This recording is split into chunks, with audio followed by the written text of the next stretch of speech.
Lucille, then, here's the key question. Any update on when and where this rocket may re-enter the atmosphere?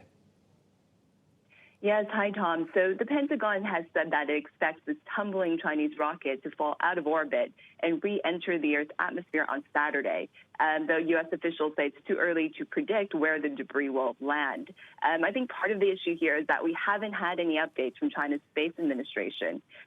So although we have had the Communist Party-backed Global Times newspaper cite Chinese aerospace experts saying that, China's space monitoring network is also keeping a close eye on this, and they'll take necessary measures and monitor areas covered under the rocket's flight course. They also cited other experts saying that, the rocket debris is carefully considered by China's space authorities and reflected in the rocket design and the choice of a launch site. So experts very much trying to argue that this is a situation that's very much under control. And I guess, Lucille, the question is, to your point, it's too early to know where this is going to fall and land. How common is this problem? I mean, we don't really talk about this every day, right? Could space debris actually become, I guess, hazardous to people on the ground?